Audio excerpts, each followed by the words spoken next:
Assalamualaikum warahmatullahi wabarakatuh. Kembali lagi di channel Ngaji Akhir Zaman.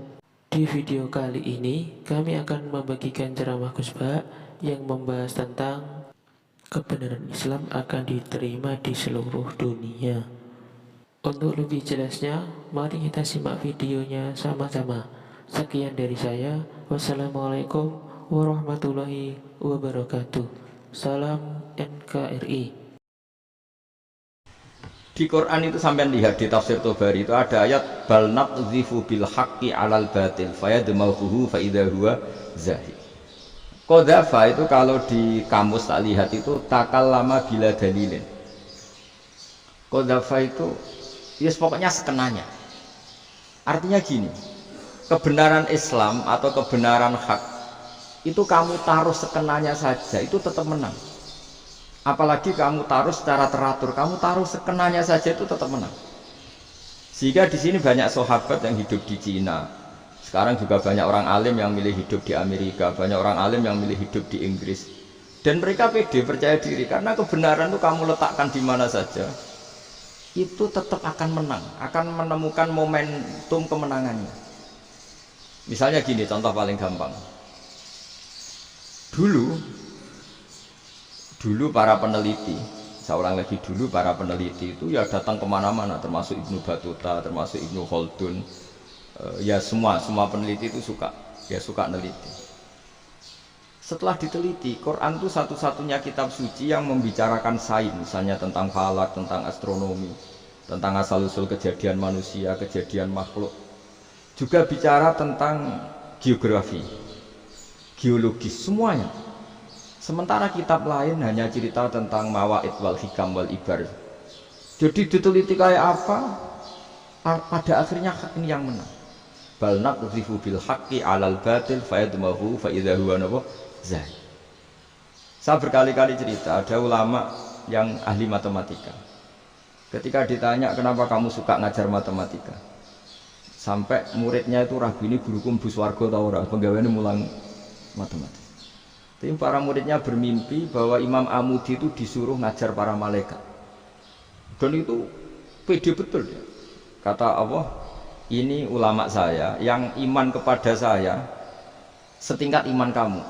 Jadi malaikat itu tidak mungkin Gusti kita menyaksikan langsung engkau, sementara ini di bumi nggak menyaksikan jenengan. Kenapa bisa sepede dan seyakin itu? Akhirnya Imam Amudi disuruh ngajarin matematika. Jadi Anda kalau profesor itu nanti harus sempat ngajari malaikat, itu baru benar-benar profesor. Jadi nanti di akhirat ngajari siapa? Malaikat. Jadi ada seminar yang melibatkan banyak malaikat, narasumbernya itu seorang profesor. Itu ketika kenapa engkau begitu yakin kalau Allah itu Tuhan dan Allah itu Al-Wahidus Shomad. Terus Imam Amudi mulai nulis angka gak beraturan. 2, 3, 4, 5 sampai 1 miliar, 1 triliun, pokoknya nggak beraturan. Kata beliau, nisbatus naini wasala sa ila ma la nihayatalaha iku nisbatul far'i ilal asli. Mbok angka sebanyak apapun, 2 dibanding 1 ya far'ul wahid, 3 dibanding 1 ya far'ul wahid. Semua angka yang nggak terhingga pun dibanding 1 semuanya far'ul wahid. Semua angka sebanyak apapun itu cabang dari angka 1. Fakullu hadil awalim far'un minal wahidis shomad, yaitu Allah Subhanahu wa ta'ala. Wah, kira malaikat tepuk tangan, iya juga. Jadi begitu juga ada ulama itu ahli gambar. Saya dulu ngaji sama Mbah Mun Al-Husunul Hamidiyah, itu kitabnya itu banyak gambarnya. Dan gale gambar yang ngawur betul, mangga ahli gambar. Saya epol lah, sempurna lah. Semua gambar bangunan, gambar sapi, pokoknya gambar. Ternyata dia menemukan Tuhan itu dari gambar. Gambar serapi ini atau seruwet ini sama. Gambar rapi sama ruwet itu sama kalau dalam pandangan tauhid. Dimulai minan nuqtah al-wahidah. Kowe cek gambar sing rapi sing indah, cek gambarmu elek, dimulai dari satu titik. Dan titik ini nuqtatil wujud, yaitu Allah Subhanahu wa ta'ala. Jadi nek ora ahli tauhid gak penting gambare apik, menang lomba ta ora penting. Butuhe hadis surah ini gambar baik yang rapi maupun ndak adalah min nuqtah dari satu titik. Alam raya sebanyak ini mbok gambar mbok orang, cek mulai Mars sampai Jupiter, kabeh semua bentuknya yang banyak ini semuanya min wah min nuqtatil wujud, yaitu dari titik wujud yaitu Allah Subhanahu wa taala. Di sini hebatnya ulama-ulama, mbok dia pengajar matematika, mbok pengajar gambar, semuanya dipakai perangkat untuk tauhid. Ya itu kan juga bagian dari Islam damai, Islam yang sangat tidak perlu perang untuk orang dipaksa Islam. Nggak perlu provokatif kayak tadi pidatonya rektor jenengan tadi. Jadi ciri utama ilmuwan tuh kalau ngomong datar tapi logikanya nggak terbantahkan, itu ciri khas ilmuwan. Kalau ciri khas politikus kalau ngomong itu keras, provokatif lah kira-kira gitu. Tapi isinya biasa. Nah saya berharap nanti semua profesor doktor itu datar tapi isinya ya kualitasnya bagus ya. Mentes. Jadi makanya terus kata ulama, kenapa diistilahkan balnat zifu bil haqqi? Kenapa pakai qadhafa sementara qadhafa maknanya takallama bila dalil? Maksudnya bila dalil di sini itu min ghairi ikhtiyajin ila dalilin. Kebenaran itu memang nggak butuh dalil. Apa kita perlu dalilnya apa? Buktinya apa? Kalau 3 itu cabang dari 1. Wong gendeng yang takut gitu pas orang gendeng. Wong 3 cabang dari 1 kok ditanyakan buktinya apa? Itu min awalil bidah. Pertama orang pasti tahu kalau 3 itu far'ul wahid, 1 juta juga far'ul wahid, 1 miliar juga far'ul. Gambar yang sebanyak apapun ya dimulai dari 1 titik, cek gambar bener maupun yang tidak.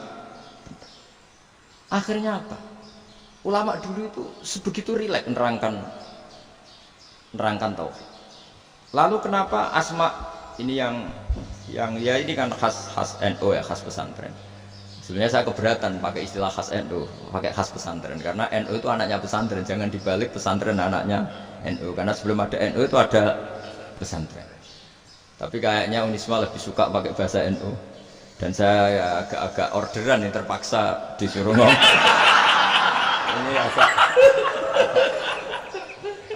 agak kacau sebetulnya, ini agak kacau. Jadi NU itu sama pesantren itu tua pesantren. Jadi NU dilahirkan pesantren, bukan dibalik pesantren dilahirkan NU. Sehingga barokahnya didirikan pesantren ini, kadang nyuwun sewu sekali berbahasa itu kadang ide besar beliau itu ora dituruti wong NU. Jadi Mbah Hasim cara kula kok dadi Mbah Hasim ya mangkal. Mbah Hasim itu ngarangno kentong. Nggih ngaramno beduk, tapi wong NU nganggo kentong. Dan uniknya Mbah Hasim enggak tersinggung. Karena ciri khas pesantren itu membolehkan perbedaan apa? Pendapat. Itu masyhur khilafnya Mbah Hasim sama Mbah Fakih Mas Kumambang itu sampai dikitabkan. Saling ngeritik, saling macam-macam lah. Jadi cara berpikir Mbah Hasim ketika Nabi rembukan, ini gimana ya cara menentukan waktu sholat? Ya pakai kentong ya Rasulullah, dzakalin nasara itu untuk orang Nasrani. Ya pakai buk itu trompet, dzakalil yahud itu untuk orang Yahudi. Ada yang lagi pakai api ya Rasulullah, dzakalil majusi itu orang Majusi. Setelah itu ada orang datang lari-lari cerita mimpi azan tadi. Ya itu terus dipakai sarana pemanggilan sholat ya azan itu. Sehingga Mbah Hasim menolak kentong. Karena mantas sabati qaumin bahwa beliau keras sekali sampai bilang haram. Beliau judulnya ya haram, al-jasus antakrimin nakus. Setelah naskah itu sampai ke Mbah Fakih Mas Kumambang di Gresik situ, di daerah Dukun situ. Dulu nggak ada WA ya, jadi sampainya ya lama. Makanya saya sampai sekarang nggak punya WA, karena ya saya ulama kan, kalau WA-an terus ya jadi ulama. Nggak jadi ulama, main WA-an terus. Nah itu termasuk rektor gak kau bermikir, mesti kebanyakan WA. Karena kan otaknya didikte oleh sesuatu yang masuk. Sesuatu yang dilihat itu kan pasti mendikte kita. Beda kalau yang enggak WA-an kan mikir apa kita yang menentukan. Kalau WA-an kan kita ditentukan. Mau mikir anaknya butuh apa gara-gara WA informasi Jakarta mikir Jakarta. Ada cara kewajiban, ngapain kamu orang Malang mikir Jakarta? Gara-gara WA mikir Jakarta belum selesai ada berita di Sulawesi, mikir Sulawesi. Habis itu mikir NTT. Makanya semua orang sekarang merasa tokoh nasional gara-gara informasi yang masuk itu nasional. Jadi Mas Yo RT yang mikir gimana Gus Indonesia. Ada RT loh. Sampai lupa kalau dia itu RT. Jadi semua orang sekarang merasa tokoh nasional. Nah, itu gara-gara apa coba? Akhirnya semua orang juga punya ide tentang nasional. Harusnya negara itu gini-gini. Jebule wonge sing duwe ikon itu RT. Ribet kan? Saya teruskan. Setelah naskah itu sampai ke Kiai Fakih Mas Kumambang. Beliau itu marah besar. Ini harus dilawan dan saya bukan karena benci Mbah Hasyim. Beliau teman saya ketika ngaji Kiai Mahfud di Mekah. Jadi Mbah Fakih dan Kiai Hasyim itu teman ketika ngaji di Mekah. Cara ngelawan tuh lucu. Lucu. Gak ilmiah tapi gak ilmiah wong alim tetap ilmiah. Di mana-mana serupa itu tidak sama. Ya kalau mungkin zaman Nabi di Medina itu zaman itu kentong itu identik dengan milik Nasrani. Di Indonesia beda. Pos kampling ya kentong, kebakaran ya kentong, wae sarapan orang di LP ya pakai kentong. Jadi tidak ada jaminan kalau kentongan itu identik dengan Nasrani. Lalu haramnya di mana? Yang di mana-mana tasabuh itu identik. Ini tidak identik. Mulai masalah kan? Mulai masalah. Jadi beliau gaya judul Hazruus. Hazruus itu kepala bergeleng-geleng. Sekarangan kok ngene. Jadi sekarangan kok provokatif gitu. Nah, dan itu Mbah Hasyim ya hormat Mbah Fakih ya hormat Mbah Hasyim. Saya sendiri secara pribadi itu lebih suka pendapat Mbah Hasyim sebetulnya. Karena bagi saya sholat itu sakral, ya sudahlah kalau sakral ya dipanggil dengan sesuatu yang sakral yaitu kalimat thayyibah azan. Tapi saya tidak akan bilang kalau kentongan itu haram. Karena kalau haram alasannya mirip orang Nasrani. Sementara pos kampling ya pakai kentong, ada banjir ya kentong, ada kebakaran ya kentong. Jadi tidak identik untuk misa atau untuk sholat ala Nasrani. Tapi itu dulu ya rileks saja. Dua beliau itu ya saling menghormati, padahal saling kritik. Dan dulu ulama yang beda madhab itu ya saling menghormati. Imam Syafi'i itu kalau sholat di kawasan Masjid Abi Hanifah ya tidak kunut. Ketika ditanya kenapa kamu tidak kunut, sementara engkau berpendapat kunut itu sunat. Ikroman di hadal madhab. Saya sangat menghormati madhab. Imam Ahmad bin Hanbal itu berpendapat kalau orang pakai bekam, pakai iftisot atau hijamah itu batal sholatnya. Sementara Imam Syafi'i mengatakan tidak batal apa sholatnya atau wudunya tidak batal. Tapi Imam Ahmad itu ditanya, apa kamu makmum Syafi'i? Bagaimana mungkin saya tidak makmum sama wali kutub seperti Imam Syafi'i? Padahal menurut keyakinan Imam Ahmad ini sholatnya batal. Ini habis ikhtijar udah wudu. Tapi tetap saja beliau. Karena perbedaan pendapat di furu' itu lazim.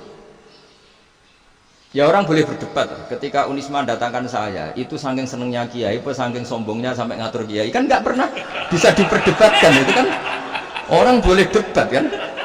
Itu saking angkuhnya apa saking senengnya kan nggak jelas kan dan orang boleh setuju pendapat saya yaitu ngatur kiai itu haram, setuju juga Pak Rektor ekspresi mahabbah itu ya macam-macam. Dulu sahabat ya gitu, sahabat itu ada yang nggak kenal wajahnya Nabi sama sekali sampai akhir hayatnya. Ketika ditanya, lo kamu itu sahabat kok nggak tahu wajahnya Nabi? Saya tidak pernah berani memandang Nabi karena ijlalan Nabi, terlalu menghormati saya sehingga tidak berani memandang wajahnya. Ada sahabat yang penggawaannya dulu wajahnya sampai bisa nyifati alfiu faminunil hajib, sampai bisa nyifati detail karena dulu wajah Nabi itu ibadah. Ada seorang wali ditanya, kalau kamu di surga ingin nggak melihat Allah? Enggak. Loh, tapi semua orang ingin melihat Allah. Unazzihu dzalikal jamal an-nadhari misli ben gak elek-elek Allah tak delok terima aku. Wong ra jelas. Berarti kok delok pengen. Banyak. Jadi justru tapi karena saking takzimnya. Ndaklah mosok aku kok. Makanya saya berkali-kali cerita. Menurut kesepakatan ulama, soft awal itu paling baik. Tapi banyak juga wali yang kalau sholat itu di belakang. Koyok paling bener yang kok ngarep. Lu bayangkan misalnya kamu semangat di soft awal di Masjid Haram, jebule sholatnya salah. Itu dari malaikat gayane kok ngarep, jebule ra roh. Itu kan di sini-sini wong. Jebule bodoh itu. Gayane kok ngarep jebule. Coba orang kalau sowan Mbah Mun yang berani di depan itu kan ya ketuanya atau jubirnya kan. Yang merasa ndak pati pinter-pinter kan mesti di pojokan. Artinya sudut pandang seperti itu ya sah saja, apa? Sah saja. Makanya banyak sahabat yang jarang soal Nabi, alasannya takut ganggu Nabi. Banyak yang sering sowan Nabi alasannya seneng Nabi, yang sowan ya seneng Nabi, yang nggak sowan alasannya seneng. Loh, Nabi itu tokoh, punya keluarga, punya anak. Kalau saya sering sowan berarti sering ganggu. Yang sering sowan dia alasan, ini khazanah kita harus istifadah. Jadi zaman dulu dia biasa, dua sahabat, yang satu milih mahabbah itu milih sering sowan, yang satu juga mahabbah milih tidak sering.